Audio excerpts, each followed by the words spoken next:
và đôi khi bạn chấm điệp bị kháng đá mà hơi lục sầm phô của bạn lực lang đá thà nơi vẽ cây sầm phiến ní dương miền lục sồn sồn đại chi nẹt sầm rọp sầm rúaในสหกุมอันตนูกัมพูชีบาประเทศบ้านลกสมพอบ้านที่นบอดอยู่งั้นนี่ยังเยี่ยมปี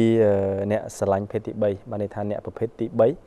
กอดหนึ่งเตรียมตีเอามีการตัวสกอร์เซตระบบกอดในทั้งไงไม่ในทากอดมันรวมเปิงทางในทั้งไงติดดับธนูนึงไอ้บ้านมีร้อยพี่ร้อยที่กรอนในทางเอาบิพบลูกดังลือทาในทั้งไงนึกคือกอดจังเอาดังท้าปุกอดตัวใบจีบรอมันจอมบรอเนรีมันจอมเนรีก็ได้ก็เป็นแต่กอดจังเอามีการตัวสกอร์นึงลือทาปุกอดก็จีเก้าสิการสังคมมวยดาวสำคัญได้บางจังในใครนี่เห็นนังบานการโจรวมปีลูกสรนสุนทรบานเป็นเจ้าให้ขมันอันนี้สู้แต่ลูกสรนแต่มาดองในสมุนจีจราบาดจิมเบสู้บาดจิมเบสู้อากุนได้ลูกสรนบานโจรวมในขนมกิจพิธีบ่อยยังในทั้งไงนี่บาดจังสู้ทาทั้งไงที่ดับธนูเป็นเจ้าสำคัญเป็นเตสำหรับกรมระบอบลูกในเจ้ากรมประเภทที่ใบบาดอากุนจิมเบสู้ตัวสนิทชนชีดมบงให้ยมสมอากุนได้บองบานดอลกะឲ្យពួកខ្ញុំបានមកបញ្ចេញនៅសម្លេងម្ដងទៀតខ្ញុំបានមកបាន4ដងជាមួយនឹងកម្មវិធីរបស់ CNC ជាការពិតទៅពួកយើងកំពុងតែធ្វើនេះគឺយើងអត់មានកំណត់ថាចង់បានសិទ្ធិពិសេសអីទេពីព្រោះនៅពេលដែលយើងនិយាយថា10ធ្នូសិទ្ធិមនុស្សជាសកលអញ្ចឹងគួរតែមនុស្សគ្រប់រូបទទួលបានសិទ្ធិនឹងស្មើភាពគ្នាដោយមិនប្រកាន់ថាអ្នកនឹងភេទអី gender អីពណ៌សម្បុរអីជាតិសាសន៍ណាមួយឬក៏សិទ្ធិក្នុងភាពក្រីក្រឬក៏អ្នកមានបែបណាទេសំខាន់ពួកគាត់ជាមនុស្សទាំងអស់អញ្ចឹងពួកយើងដែលរៀបចំថ្ងៃ10ធ្នូយើងគិតថាសំខាន់គ្រាន់តែចង់ឲ្យប្រជាពលរដ្ឋខ្មែរគាត់បាននឹកឃើញថាពួកយើងជាកូនរបស់គាត់ជាកោសិកាមួយនៃសង្គមជាសិស្សសាលាជាមន្ត្រីរាជការដែលពួកយើងបានធ្វើការជាមួយគាត់រាល់ថ្ងៃcòn អ្នកខ្លះគាត់បាននិយាយដោយចំហគាត់ក្លាហានតែអ្នកខ្លះទៀតគាត់លាក់មុខដោយសារតែការរើសអើងជុំវិញខ្លួនគាត់ច្រើនអញ្ចឹងវាជាវេទិកាមួយទេយើងមិនគិតថាថ្ងៃ10ធ្នូនឹងជាថ្ងៃដែលយើងប្រកាសសូមឲ្យគេទទួលស្គាល់ទេគ្រាន់តែថាចង់ឲ្យគេនឹងបានដឹងថាយើងនឹងជាមនុស្សដូចអ្នកដទៃអញ្ចឹងបាទអត់មានការហែអីណាគ្រាន់តែធ្វើសិក្ខាសាលាបាទជាទូទៅយើងអញ្ជើញឆ្នាំនេះយើងធ្វើ2ថ្ងៃ9ហើយនិងថ្ងៃ10ធ្នូហ្នឹងគឺថ្ងៃ9ធ្នូយើងអញ្ជើញក្រុមបរិសុទ្ធដែលស្រឡាញ់ភេទដូចគ្នាឬក៏ស្ត្រីស្រឡាញ់ភេទដូចគ្នាហ្នឹងដែលជាគូបានគាត់រស់នៅជាមួយគ្នា10ឆ្នាំ15ឆ្នាំ20ឆ្នាំ50ឆ្នាំព្រោះអ្នកខ្លះគាត់រស់នៅមួយគ្នាតាំងពីមុនសម័យខ្មែរក្រហមមកហើយគាត់មកចែករំលែកគ្នាអំពីបទពិសោធន៍នៃជីវិតរបស់គាត់ហើយមួយទៀតយើងមានអញ្ជើញមេឃុំហើយនិងប៉ូលីសដែលគាត់កន្លងមកហ្នឹងគាត់នៅតាមសហគមន៍ដូចជានៅតកែវនៅផ្ទះវិហារអីហ្នឹងគាត់មកបញ្ចេញអំពីអារម្មណ៍របស់គាត់ដែរថាហេតុអីបានជាគាត់អាចទទួលស្គាល់អ្នកស្រឡាញ់ភេទដូចគ្នានៅក្នុងឃុំរបស់គាត់ហើយបន្ទាប់មកយើងនឹងថ្ងៃទី10ធ្នូគឺយើងរៀបចំសិក្ខាសាលានិយាយអំពីសិទ្ធិមនុស្សតើអ្វីទៅហៅសិទ្ធិមនុស្សហើយសិទ្ធិមនុស្សនោះសម្រាប់ណាគេខ្លះអញ្ចឹងថ្ងៃ10ធ្នូវាគ្រាន់តែការរំលឹកថាទាំងអស់គ្នាគឺជាមនុស្សហើយអញ្ចឹងមនុស្សគ្រប់រូបគួរតែទទួលបាននូវសិទ្ធិពេញលេញស្មើភាពគ្នាចំពោះមុខច្បាប់ដោយមិនប្រកាន់អ្នកនឹងភេទអីឬក៏ gender អីគោលបំណងសំខាន់របស់សហគមន៍ឥន្ទនូកម្ពុជាឬក៏សហគមន៍ដទៃទៀតដែលគេធ្វើហ្នឹងគ្រាន់តែថាចង់ឲ្យគេស្ថោថ្ងៃនេះចង់ឲ្យគេដឹងថាភេទទី3ក៏មានសិទ្ធិនឹងគេដែរឬក៏គោលបំណងសំខាន់ចង់ឲ្យមានឈានទៅដល់ការទទួលស្គាល់អាចរៀបការជាមួយគ្នាឬក៏សុំចុះសិទ្ធិពួកគាត់ទៅក្នុងច្បាប់រដ្ឋធម្មនុញ្ញណាមួយដែលមានតាក់តែងសិទ្ធិបុរសនិងនារីនេះឬក៏មិនអាចបញ្ជាក់ទៅបានទេបាទខ្ញុំគិតថាជារឿងសំខាន់ដែលខ្ញុំបានបញ្ជាក់ខាងដើមថាយើងអត់ទាមទារសិទ្ធិពិសេសទេយើងគ្រាន់តែចង់បានសិទ្ធិមនុស្សអញ្ចឹងបើសិនបើមនុស្សប្រុសគាត់អាចរើសមនុស្សស្រីក្នុងការរៀបអាពាហ៍ពិពាហ៍ឬក៏មនុស្សស្រីអាចជ្រើសរើសមនុស្សប្រុសក្នុងការរៀបអាពាហ៍ពិពាហ៍ឬក៏គាត់រស់នៅជាមួយគ្នាជាប្តីប្រពន្ធហេតុអីបានជាមនុស្សស្រីដែលគាត់ស្រឡាញ់ស្រីដូចគ្នាគាត់មិនអាចរើសដៃគូរស់នៅជាប្តីប្រពន្ធបានឬក៏មនុស្សប្រុសដែលគាត់ទៅស្រឡាញ់ប្រុសដូចគ្នាគាត់មិនអាចរើសគូសកលជាមួយគ្នាបានឬក៏មនុស្សប្រុសដែលគាត់តែងខ្លួនស្រីមនុស្សស្រីដែលគាត់តែងខ្លួនប្រុសហ្នឹងគាត់មិនអាចរស់នៅឬក៏យើងហៅថាការរៀបចំគូសកលរបស់គាត់បានអញ្ចឹងហាក់ដូចជាយើងអត់ត្រូវការសិទ្ធិពិសេសប៉ុន្តែខ្ញុំគិតថាដូចបងបានសួរសំណួរខាងដើមអញ្ចឹងគឺយើងចង់ឲ្យមាននៅក្នុងច្បាប់ហ្នឹងនៅពេលដែលច្បាប់អាពាហ៍ពិពាហ៍ហ្នឹងថាប្រុសស្រីគួរតែច្បាប់ហ្នឹងគឺធ្វើការផ្លាស់ប្ដូរបន្តិចបន្ថែមថាអ្នកស្រឡាញ់ភេទដូចគ្នាក៏អាចជ្រើសរើសគូសកលដោយយោងទៅលើសិទ្ធិមនុស្សជាសកលដែលរដ្ឋាភិបាលគាត់បានចុះហត្ថលេខានៅឆ្នាំ1993បាទឥឡូវហ្នឹងមានការរើសអើងខ្លាំងលោកលើបញ្ហាភេទទី3នៅកម្ពុជារបស់យើងឬក៏មានតិចតួចទេបើយើងប្រៀបធៀបជាមួយបណ្ដាប្រទេសផ្សេងបាទ ខ្ញុំគិតថាប្រទេសកម្ពុជាយើងគិតថាអ្នកដែលស្រឡាញ់ភេទដូចគ្នានៅក្នុងប្រទេសកម្ពុជាជាអ្នកសំណាងជាងគេបើយើងប្រៀបធៀបមួយតំបន់អាស៊ីអាគ្នេយ៍របស់យើងជាពិសេសយើងថាសំណាងហ្នឹងបន្ទាប់ពីថៃក៏ថាបានដែរអញ្ចឹងបាទដោយសារតែប្រទេសផ្សេងទៀតនៅដូចជាម៉ាឡេស៊ីឥណ្ឌូនេស៊ីភូមាគេមានច្បាប់ប្រឆាំងនឹងអ្នកស្រឡាញ់ភេទដូចគ្នាគេមានច្បាប់374ហ្នឹងមាត្រា374ហ្នឹងគឺប្រឆាំងរើសអើងឬក៏ដាក់ទោសឬក៏ពិន័យប្រាក់រាប់រយដុល្លារក្នុងការគាត់ស្លៀកពាក់ពីប្រុសទៅស្រីឬក៏ស្រីទៅប្រុសហ្នឹងហើយអញ្ចឹងដោយសារតែយើងគិតថាជាប្រទេសដែលសំណាងមិនមែនបានន័យថាអត់មានការរើសអើងទេដូចជាមានស្ត្រីដែលគាត់ឆ្លាញ់ភេទដូចគ្នាពេលដែលឪពុកម្ដាយដឹងឪពុកម្ដាយបង្ខំស្ត្រីហ្នឹងឲ្យទៅរៀបការជាមួយនឹងមនុស្សប្រុសបាទហើយនៅពេលដែលគាត់មិនអាចរស់នៅជាមួយមនុស្សប្រុសហ្នឹងបានគាត់ត្រូវតែលែងលះគ្នាហើយគាត់ត្រូវតែរត់ចោលគ្រួសារមានមិត្តភ័ក្តិផ្សេងទៀតដែលគាត់ជាមនុស្សប្រុសស្រឡាញ់ភេទដូចគ្នាហ្នឹងត្រូវបានឪពុកម្ដាយរើសអើងអញ្ចឹងក្រុមគ្រួសារមិនទទួលស្គាល់នេះគឺជាបញ្ហាសំខាន់ជាងគេបំផុតនៅក្នុងសង្គមខ្មែរយើងគិតថាការរើសអើងដែលធ្ងន់ធ្ងរជាងគេគឺចេញពីគ្រួសារមិនមែនចេញពីសង្គមជាតិមួយទេសង្គមសូម្បីតែសម្ដេចហ៊ុនសែនឆ្នាំ2012ថ្ងៃ11ខែ12 2012ឆ្នាំទៅលោកបានប្រកាសគាំទ្រមិនឲ្យមានការរើសអើងចំពោះអ្នកស្រឡាញ់ភេទដូចគ្នាអញ្ចឹងបើគិតអំពីសង្គមជារដ្ឋអត់បានចាត់វិធានការប្រឆាំងទេប៉ុន្តែក្រុមគ្រួសារមួយហ្នឹងដឹងថាកូនខ្លួនឯងហ្នឹងជាប្រុសស្រឡាញ់ភេទដូចគ្នាគាត់ចាប់ផ្ដើមរៀបចំវិធីសាស្ត្របំបែកធ្វើម៉េចឲ្យកូនហ្នឹងទៅការមួយមនុស្សស្រីហើយឲ្យមានកូនតពូជតពងរបស់គាត់បាទយើងនិយាយពីចំណុចមួយទៀតងាកទៅក្តីសម័យឆ្ពោះទៅអនាគតមានន័យថាខ្ញុំលើកចំណុចក្តីសម័យឆ្ពោះទៅអនាគតខ្ញុំចង់និយាយថា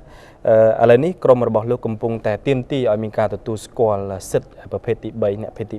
3ចង់និយាយថាតើសម្រាប់ក្រមលោកដែលជាក្រមភេទទី3ហ្នឹងត្រៀមខ្លួនឲ្យខ្លះហើយដើម្បីគេទទួលស្គាល់ឧទាហរណ៍ថាមនុស្សម្នាក់ចង់គេទទួលស្គាល់ត្រូវតែមានចំណុចសំខាន់ចំណុចពិសេសរបស់ខ្លួនដើម្បីឲ្យបានគេទទួលស្គាល់ចុះដល់ឡែកក្រមរបស់លោកត្រៀមអ្វីដែរសម្រាប់ជាចំណុចពិសេសរបស់កោសិកាសង្គមបាទខ្ញុំគិតថាពួកយើងមិនបានត្រៀមអីជាធំដុំទេអ្វីដែលយើងចង់ព្យាយាមធ្វើការងាររាល់ថ្ងៃគឺចង់ឲ្យក្រុមអ្នកស្រឡាញ់ភេទដូចគ្នាហ្នឹងគាត់ហ៊ានទទួលស្គាល់ខ្លួនឯងមុនគាត់ឈប់ហូគេគាត់ឈប់កុហកគេឧទាហរណ៍ថាមិត្តខ្ញុំនៅបាត់ដំបងបច្ចុប្បន្នហ្នឹងជាស្ត្រីស្រឡាញ់ភេទដូចគ្នាគាត់ព្យាយាមតែឪពុកម្ដាយគាត់ការជាមួយនឹងមនុស្សប្រុសម្នាក់ហើយបន្ទាប់មកគាត់មានកូនប៉ុន្តែគាត់មិនអាចនៅជាមួយមនុស្សប្រុសហ្នឹងបានទេទីបំផុតគឺគាត់ព្យាយាមរត់ចោលប្តីរត់ចោលកូនខ្លួនឯងដើម្បីមករស់នៅជាមួយមនុស្សស្រីអញ្ចឹងការដែលភូតភរកុហកខ្លួនឯងហើយភូតភរអ្នកជុំវិញខ្លួនឯងនោះវាទៅជាទង្វើបើយើងគិតថាយើងជាអ្នកកាន់ពុទ្ធសាសនាគឺជាអំពើបាបហើយព្រោះយើងភរគេយើងអត់បានគោរពខ្លួនឯងអ្វីដែលពួកខ្ញុំត្រៀមបច្ចុប្បន្ននេះពួកយើងព្យាយាមបង្ហាញចំហថាពួកយើងគេជាបុគ្គលិកអង្គការពួកយើងជាបុគ្គលិកក្រុមហ៊ុនជាមន្ត្រីរាជការជាកោសិកាសង្គមនៅគ្រប់ចំណែកទាំងអស់ពួកយើងមានប្រធានអង្គការក៏មានពួកយើងមានជាប្រធានក្រុមហ៊ុនធំប្រធានធនាគារសន្តាគារពួកយើងមានហើយពួកយើងកំពុងចងក្រងឯកសារទាំងអស់ហ្នឹងយកទៅដាក់នៅ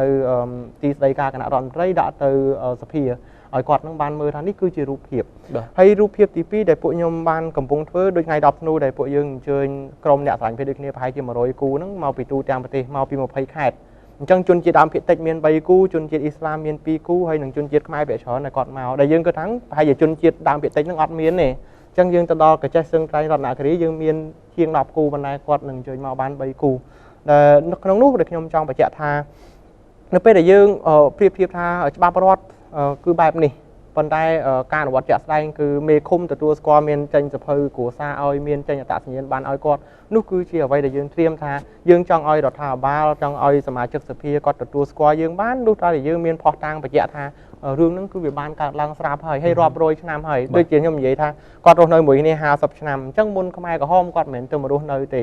េហើយអ្នកដែលមកថ្ងៃ10ធ្នូនេះគាត់មាន6គូគឺគាត់ការនៅក្នុងសម័យខ្មែរក្រហមទៀតបានន័យថាស្វ័យខែក្រហមហ្នឹងគួរតែមានការរើសអើងអញ្ចឹងមានក្រុមដែលត្រូវបានគេរើសអើងប៉ុន្តែក៏មានក្រុមដែលត្រូវបានខ្មែរក្រហមទទួលស្គាល់ដែរអញ្ចឹងចំណុចទី2ចំណុចទី3គឺពួកយើងចង់បញ្ជាក់ថាពួកយើងមិនមាននិន្នាការទៅប្រឆាំងនយោបាយរបស់រដ្ឋាភិបាលឬក៏ប្រឆាំងច្បាប់អីទេឬក៏សើរើអីទេគ្រាន់តែចង់ឲ្យការបង្កើតច្បាប់មួយហ្នឹងឈរនៅលើគោលការណ៍សិទ្ធិមនុស្សជាសកលបានន័យថាបើសិនបើច្បាប់ការងារគួរតែក្នុងច្បាប់ការងារហ្នឹងអត់បានរើសអើងពិតមែនតែការអនុវត្តជាក់ស្ដែងមានស្ថាប័នមួយចំនួនដូចជារោងចក្រអញ្ចឹងក៏ដាក់ថាអត់ឲ្យមានខ្ទើយចូលធ្វើការកន្លែងហ្នឹងទេគេរើសយកតែស្រីទេព្រោះមានបរិសុទ្ធដែលតែងខ្លួនស្រីច្រើនណាគាត់ចង់ធ្វើការរោងចក្រហ្នឹងប៉ុន្តែត្រូវបាននៅម្ដុំកាណាយ៉ា គឺគាត់មានដាក់ផ្លាកបែបហ្នឹងអញ្ចឹងការអនុវត្តច្បាប់មិនបានរើសមនុស្សដែលមានខួរក្បាលដែលមានចំណេះដឹងមានជំនាញទេហើយចំណុចទី4ដែលសំខាន់ពួកយើងកំពុងតែជួយគ្នានេះគឺកសាងសមត្ថភាពគឺដូចជាយើងផ្ដល់វគ្គជំនាញខ្លីៗឬក៏យើងព្យាយាមធ្វើការជាមួយស្ថាប័នអង្គការមួយចំនួនដែលគាត់ផ្ដល់វគ្គខ្លីៗហ្នឹងឲ្យពួកគាត់នឹងចេះរកស៊ីចេះធ្វើប្រកបរបរចិញ្ចឹមជីវិតខ្លួនឯងដោយជៀសវាងការទលួចឆក់ប្លន់គេឬក៏ប្រើប្រាស់គ្រឿងញៀនអញ្ចឹងនេះគឺជាសកម្មភាពដែលពួកយើងគិតថាជាសក្ខីភាពបញ្ជាក់ទៅរដ្ឋាភិបាលថាពួកយើងគឺមិនមានខុសឬក៏មិនបានទៅរំខានសង្គមទេប៉ុន្តែយើងបានចូលរួមចំណែកជួយសង្គមយើងបានប្រាក់ខែយើងទៅជួយឪពុកម្ដាយក្រុមគ្រួសារយើងអញ្ចឹងនេះគឺជាអ្វីដែលយើងចង់បង្ហាញទៅប្រទេសជាតិទាំងមូលតែយើងគឺជាមនុស្សដូចអ្នកដទៃអញ្ចឹងបាទឥឡូវខ្ញុំអត់ចង់ដឹងបន្តិចដោយសារកន្លងទៅការតែងដូចលោកលើកឡើងពីបញ្ហាតែងខ្លួនយើងងាកមកបន្តិចពេលខ្លះតែងខ្លួនទៅប្រុសៗយើងតែងមើលអត់ដឹងដែរតាដូចឥឡូវប៉ុបពីណាបាទប៉ុបពីឥឡូវស្អាតអូខេនៅសិនឌីហ្នឹងគឺតែងខ្លួនគឺពេលខ្លះមើលអត់ដឹងឥឡូវយើងងាករឿងហ្នឹងបន្តិចដោយសារយើងចង់ដឹងបញ្ហាសុខភាពដល់ពេលរឿងស្រឡាញ់គ្នាអញ្ចឹងយើងចង់ដឹងបញ្ហាសុខភាពបញ្ហាសុខភាពផ្លូវភេទនេះសំខាន់ណាស់អញ្ចឹងតើការចូលរួមផ្សព្វផ្សាយយ៉ាងម៉េចកុំឲ្យកើតឆ្លងមេរោគអេដជំងឺអីផ្សេងអញ្ចឹងឥឡូវគេផ្សព្វផ្សាយយ៉ាងម៉េចឲ្យគោលការណ៍កន្លងមកសហគមន៍របស់លោកមានការចូលរួមផ្សព្វផ្សាយអញ្ចឹងគាត់ដឹងបាទជាការពិតទៅយើងមានអង្គការដែលគាត់ធ្វើការទៅលើមេរោគអេដជំងឺអេដជំងឺកាមរោគហ្នឹងសុខភាពហ្នឹងគឺមានទាំងអស់12អង្គការប៉ុន្តែគេធ្វើតែទៅលើសុខភាពរបស់មនុស្សប្រុសដែលស្រឡាញ់ភេទដូចគ្នាទេដែលគេរៀបចំហើយគេអត់ដែលបានធ្វើទៅលើសុខភាពរបស់ស្ត្រីដែលគាត់ស្រឡាញ់ភេទដូចគ្នាទេមានន័យថាយ៉ាងម៉េចក្រុមបរិសុទ្ធដែលស្រឡាញ់ភេទដូចគ្នាសុខភាពរបស់គាត់មិនមែនមានតែការឆ្លងមេរោគអេដជំងឺអេដហ្នឹងទេគឺមានអ្នកខ្លះគាត់ចាក់អុកម៉ូនដូចជា2ខែមុនគឺមានមិត្តភ័ក្តិយើងនៅស្ទឹងមានជ័យហ្នឹងគាត់ចាក់អុកម៉ូនគាត់ចង់ឲ្យមានដើមទ្រូងគាត់ធំអញ្ចឹងនៅពេលដែលគាត់ទៅចាក់អុកម៉ូនហ្នឹងគឺគាត់បានទៅជួបជាមួយដុកទ័រវិជ្ជបណ្ឌិតដើម្បីពិភាក្សាទេគឺមិត្តភ័ក្តិគាត់ហ្នឹងយកថ្នាំហ្នឹងមកពីថៃហើយយកមកគាត់ប្រាប់ថាចាក់ពីបញ្ចូលចាក់អីចឹងណាទៅពេលដែលចាក់ទៅគឺប្រកាច់ស្លាប់មិនស្លាប់នៅមន្ទីរពេទ្យរុស្ស៊ីអញ្ចឹងមានច្រើនទៀតដែលគាត់កំពុងតែព្យាយាមឲ្យគាត់មានសដន់ឲ្យគាត់នឹងកុំឲ្យមានរោមច្រើនអញ្ចឹងគាត់ប្រើភាគច្រើនគឺប្រើអុកម៉ូនអញ្ចឹងបញ្ហាសុខភាពដែលរដ្ឋាភិបាលកន្លងមកជាពិសេសក្រសួងសុខាភិបាលគឺគាត់ខំប្រឹងប្រែងខ្លាំងមែនទែនក្នុងការប្រយុទ្ធប្រឆាំងជាមួយមេរោគអេដជំងឺអេដនិងជំងឺកាមរោគក្នុងចំណោមមនុស្សប្រុសដែលស្រឡាញ់ភេទដូចគ្នាប៉ុន្តែប្រភេទជំងឺផ្សេងទៀតប្រភេទជំងឺមហារីកព្រោះមនុស្សប្រុសខ្លះគាត់បានចាក់ពង្រីកលឹងរបស់គាត់ឬក៏គាត់ប្រើប្រេងច័ន្ទហ្នឹងដើម្បីឲ្យលឹងរបស់គាត់ហ្នឹងធំអញ្ចឹងក៏ជាបញ្ហាផ្នែកមហារីកមួយចំនួនដែលអត់ទាន់មានអ្នកណាចាប់អារម្មណ៍យកចិត្តទុកដាក់ចំពោះប្រភេទជំងឺបែបហ្នឹងហើយក្រុមមនុស្សស្រីដែលគាត់ស្រឡាញ់ភេទដូចគ្នាជាពិសេសមនុស្សស្រីដែលគាត់តែងខ្លួនមកជាប្រុសហ្នឹងគឺគាត់មានពាក់អាវដើម្បីហើបកុំឲ្យឃើញដើមទ្រូងឬក៏គាត់ប្រើអុកម៉ូនដើម្បីកុំឲ្យមានដើមទ្រូងហ្នឹងគឺក៏គាត់អត់បានទៅឆ្លងកាត់មួយវិជ្ជបណ្ឌិតដែរអញ្ចឹងការដែលគាត់ប្រើហ្នឹងគឺគាត់ជឿតាមមិត្តភ័ក្តិគាត់ប្រាប់គាត់អញ្ចឹងបញ្ហាសុខភាពរបស់ស្ត្រីស្រឡាញ់ភេទដូចគ្នាគឺទាំងស្រុងបានន័យថាតាំងពីការរំលូតព្រោះស្ត្រីមួយចំនួនដែលឪពុកម្ដាយបខំឲ្យរៀបការហ្នឹងអញ្ចឹងគាត់មានកូនអញ្ចឹងគាត់ចង់មានកូនហ្នឹងទេអញ្ចឹងបញ្ហារំលូតក៏មានស្លាប់ដែរហើយបញ្ហាសុខភាពតាក់ទងនឹងអារម្មណ៍គឺច្រើនជាងគេបានក្នុងចំណោមបរិសុទ្ធស្រឡាញ់ភេទដូចគ្នាស្ត្រីស្រឡាញ់ភេទដូចគ្នា100ដែលខ្ញុំបានធ្វើការសិក្សាឲ្យទីស្តីការគណៈរដ្ឋមន្ត្រីគឺ100នាក់គាត់មានបញ្ហាផ្លូវចិត្តទាំងអស់ពីព្រោះសម្ពាធក្នុងគ្រួសារមុនគេគាត់រត់ចោលផ្ទះគាត់បាត់បង់ការសិក្សាគាត់បាត់បង់មិត្តភ័ក្តិបងប្អូនជុំវិញខ្លួនឯងអញ្ចឹងអាបញ្ហាផ្លូវចិត្តរបស់គាត់ហ្នឹងគឺធ្ងន់ធ្ងរជាងប្រៀបធៀបជាមួយបញ្ហាសុខភាពរូបរាងកាយរបស់គាត់បើតាមស្ដាប់របស់ការលើកឡើងរបស់លោកពាក់ព័ន្ធទៅនឹងការទៀមទាដូចជាមានការប្រកាសបញ្ជាឬក៏ក្តីសង្ឃឹមខ្លាំងណាស់ដែលឈ្មោះទៅរកការទទួលស្គាល់នៅអ្នកភេទទី3នៅលើសង្គមជាតិរបស់យើងយើងចង់និយាយថាមានចំណុចខ្លាំងវាអាចនឹងមានចំណុចខ្សោយឬក៏ចំណុចឧបសគ្គខ្ញុំសង្កេតឃើញថាអ្នកភេទទី3ដែលប្រើរបរចិញ្ចឹមជីវិតគាត់ដូចជាការអ៊ុតសក់ឬក៏ធ្វើអ្វីផ្សេងអានេះជាមុខរបរផ្សេងមួយទៀតក៏ប៉ុន្តែខ្ញុំឃើញសង្កេតឃើញអ្នកដែលប្រកបរបររកស៊ីផ្លូវភេទពេលខ្លះយើងនិយាយតថភាពជាក់ស្ដែងដែលគាត់ឈានទៅរកការលួចរបស់ភ្ញៀវឬក៏អីចឹងទៅលោកគិតថាតើរបររកស៊ីផ្លូវភេទរបស់អ្នកទី3វាធ្វើឲ្យអដំណើរនៃការទទួលស្គាល់